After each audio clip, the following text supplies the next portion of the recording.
یہ سب میرے نبی کے پاس آئے مگر میرا نبی ان کے پاس نہیں گیا۔ پوری کائنات میں 2 ایسی ہستیاں ہیں جن کو لینے خود اللہ کا نبی گیا، ایک دلہا بن کر جناب خدیجہ الکبریٰ سلام اللہ علیہا کو لینے، اور دوسرا بھائی بن کر علی علیہ السلام کو کعبۃ اللہ سے لینے۔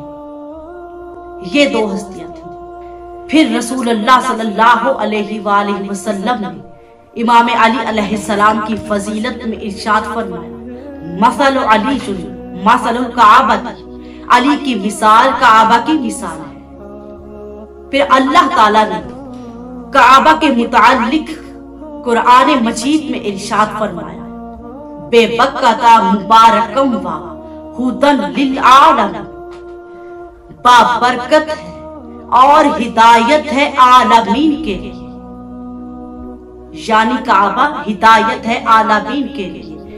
یہاں میں ایک جملہ دینا چاہوں گی کہ اگر کعبہ ھدی للعالمین ہے تو علی علیہ السلام امام المتقین ہے، اگر کعبہ ہدایت ہے تو علی علیہ السلام ہادی ہے، اگر کعبہ گھر ہے تو علی علیہ السلام گھر والا ہے، اگر کعبہ بیت اللہ ہے تو علی علیہ السلام ولی اللہ ہے۔ خانہ کعبہ ایک معتبر و قدیمی عبادت گاہ تھی جس کی بنیاد حضرت آدم علیہ السلام نے رکھی تھی، اور پھر جس کی دیواریں حضرت ابراہیم علیہ السلام اور حضرت اسماعیل علیہ السلام نے کھڑی کی۔ پھر اس معتبر گھر میں یوم جمعہ 13 رجب کو اور 30 عام الفیل کو اللہ کا شیر امام علی علیہ السلام تشریف لے کر آئے۔ جب آپ دنیا میں تشریف لے کر آئے پھر نام رکھنے کا موقع آیا، جس پر جناب ابو طالب علیہ السلام چاہتے تھے کہ وہ اپنے بزرگ کے نام پر یعنی قصی بن کلاب کے نام پر زید رکھیں، اور پھر جناب فاطمہ بنت اسد چاہتی تھی کہ وہ اپنے بزرگ کے نام پر اسد نام رکھیں۔ لہذا ان دونوں میں مباحثہ ہو رہا تھا کہ اسی اثناء میں رسول اللہ صلی اللہ علیہ وآلہ وسلم تشریف لے آئے تو ان دونوں نے رسول کو دیکھا اور کہا کہ بچے کا نام محمد پر چھوڑ دیتے ہیں، جو نام محمد کو پسند آئے بس وہ نام رکھ دیتے ہیں۔ پھر رسول اللہ صلی اللہ علیہ وآلہ وسلم نے فرمایا کہ اے چچا جان، آپ نے اس بچے کا نام اپنے بزرگ کے نام پہ رکھا، اور اماں جان آپ نے اپنے بزرگ کے نام پر اس بچے کا نام رکھا۔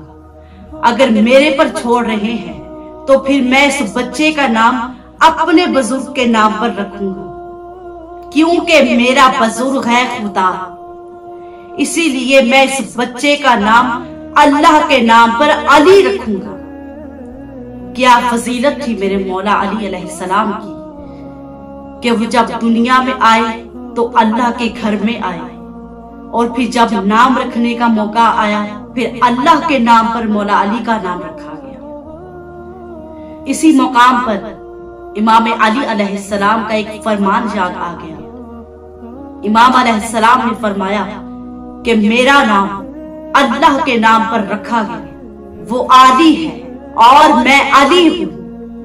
اور پھر دوسرے مقام پر جناب فاطمہ الزہرا سلام اللہ علیہا نے بھی فرمایا کہ میرا نام بھی اللہ کے نام پر رکھا گیا، وہ فاطر ہے اور میں فاطمہ ہوں۔ خیر، مولا علی علیہ السلام کعبۃ اللہ میں بھی آ گئے اور آپ کا اسم بھی رکھا گیا۔ آئیے اپنے مولا علی علیہ السلام کے بچپن پر مختصر سی روشنی ڈالنا چاہوں گی۔ ویسے تو بچپن ایک ایسا زمانہ ہے کہ جس میں بچے کو سوائے کھیل کود کے اور کوئی خیال ہی نہیں آتا، اور یہ ایک ایسا دور ہے کہ جس میں نہ تو عقل ہی کامل ہوتی ہے اور نہ ہی فہم مکمل ہوتا ہے۔ مگر مولا علی علیہ السلام کی روش باقی بچوں کی روش سے مختلف تھی۔ آپ کو کبھی کسی کھیل کود میں نہ دیکھا، بلکہ آپ کی نشو نما کی رفتار اس قدر تیز تھی کہ جتنا آپ ایک دن میں بڑھتے تھے اتنا باقی بچے ایک مہینہ میں بڑھتے تھے۔ آئیے مولا علی علیہ السلام کا ایک واقعہ سناتی ہوں۔ ایک دفعہ کا ذکر ہے، آپ شیر خواری کے زمانہ میں تھے اور آپ کی والدہ آپ کو تنہا چھوڑ کر گھر سے باہر کسی کام کے لیے گئی، اور آپ کا گھر پہاڑی کے دامن میں واقع تھا۔ اس وقت پہاڑی سے ایک سانپ اترا، آپ کے قریب آ کر بھونکارنے لگا۔ آپ نے انگڑائی لی اور آپ کے بن ٹوٹ گئے۔ پھر آپ نے اس سانپ کو چیر دیا۔ تو جیسے ہی والدہ گھر واپس آئی اور بچے کے چھوٹے چھوٹے ہاتھوں میں مردہ سانپ دیکھا، والدہ نے فوراً کہا، اے میرے حیدر، خدا تمہیں زندہ و سلامت رکھے۔ یہ تھا میرے مولا کے بچپن کا خوبصورت واقعہ۔ میرے مولا کا بچپن عام بچوں کی طرح نہیں تھا۔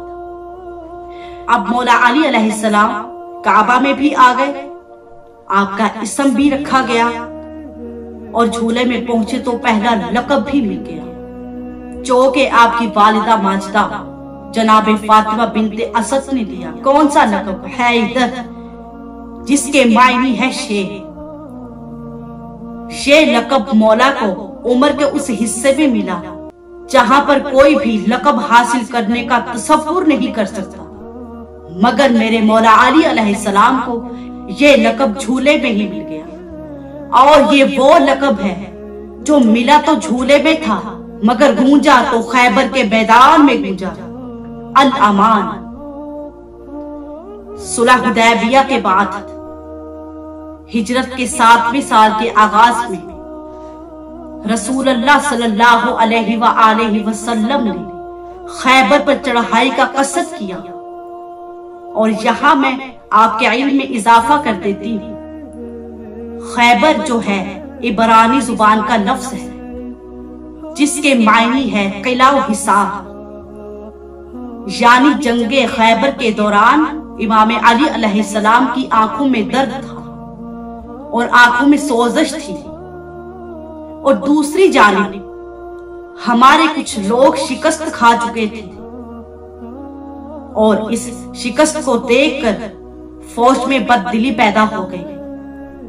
اس ماحول کو دیکھ کر رسول اللہ صلی اللہ علیہ وآلہ وسلم نے ایک فتح نوید سنائی، جس میں رسول اللہ صلی اللہ علیہ وآلہ وسلم نے فرمایا، خدا کی قسم کل میں علم اس شخص کے ہاتھ میں دوں گا جو مردوں کا مرد ہوگا، کل میں علم اس مرد کے ہاتھ میں دوں گا جو پے در پے حملہ کرے گا، کل میں علم اس مرد کے ہاتھ میں دوں گا جو راہ فرار اختیار نہ کرے گا، کل میں علم اس مرد کے ہاتھ میں دوں گا جو خدا اور رسول کو دوست رکھتا ہوگا، کل میں علم اس مرد کے ہاتھ میں دوں گا جسے خدا اور رسول بھی دوست رکھتے ہوں گے۔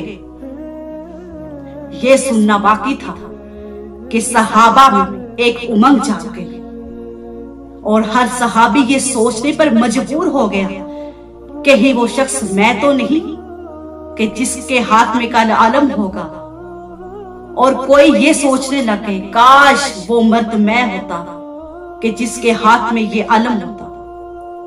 اس کے بعد رسول اللہ صلی اللہ علیہ وآلہ وسلم نے تمام صحابہ کو اکٹھا کیا، پھر فرماتے ہیں علی کہاں ہے؟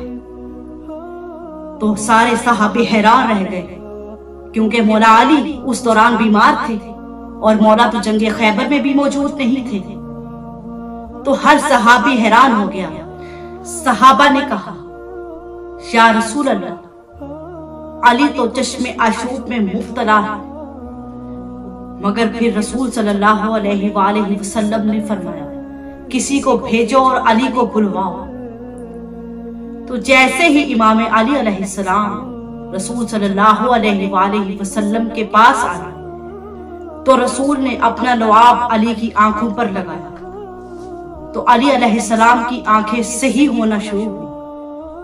تو جیسے ہی آنکھیں پر روشن ہوئی، پھر رسول صلی اللہ علیہ وآلہ وسلم نے مولا علی کو زرہ پہنائی اور آپ کی کمر پر تلوار لگائی اور دونوں ہاتھوں میں علم دے کر فتح خیبر کا حکم دیا اور کہا کہ علی اب اس وقت واپس آنا جب یہ خیبر فتح ہو جائے۔ تو جیسے ہی مولا علی علیہ السلام جنگ کے لیے تیار ہوئے اور آپ میدان جنگ کی طرف روانہ ہوئے، تو چلتے چلتے مولا کے قدم رکے اور مولا نے رسول کی جانب مڑ کر دیکھا اور پوچھا، یا رسول اللہ کب تک لڑوں؟ تو رسول صلی اللہ علیہ وآلہ وسلم نے فرمایا، اے علی اس وقت تک لڑو جب تک یہ لوگ اسلام قبول نہ کر لیں۔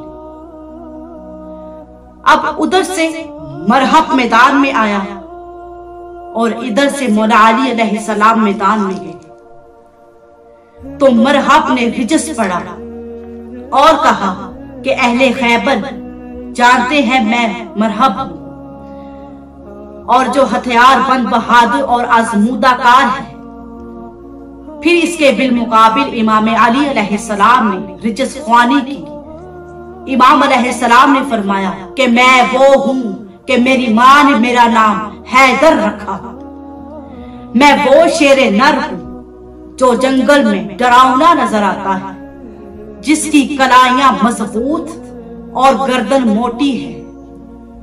میں تم پر ایسا وار کروں گا جو جوڑ بند کو توڑ دے اور اپنے حریف کو درندوں کا لقمہ بنا کر چھوڑ دے۔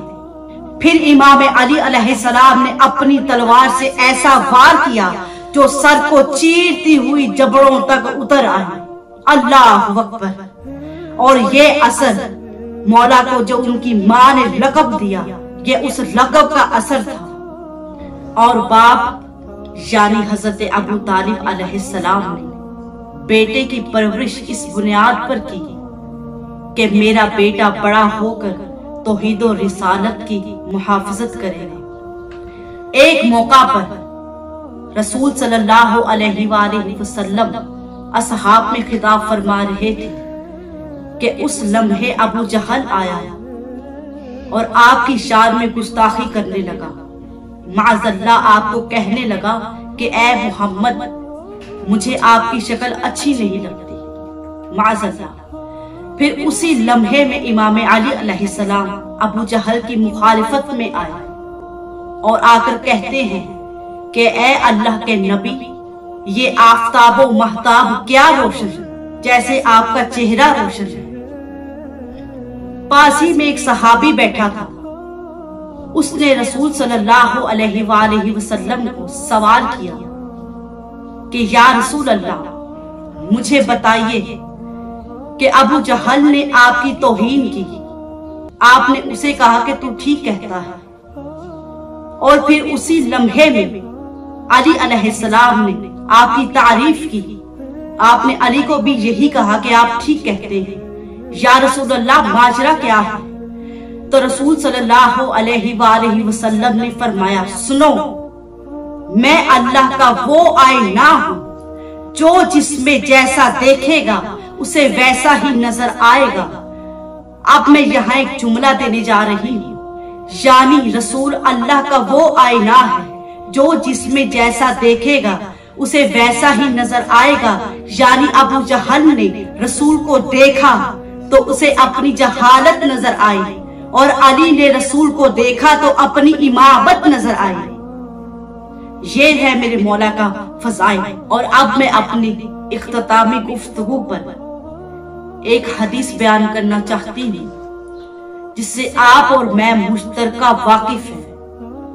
رسول اللہ صلی اللہ علیہ وآلہ وسلم نے فرمایا، الحق مع علی وعلی مع الحق، حق علی کے ساتھ ہے اور علی حق کے ساتھ ہے۔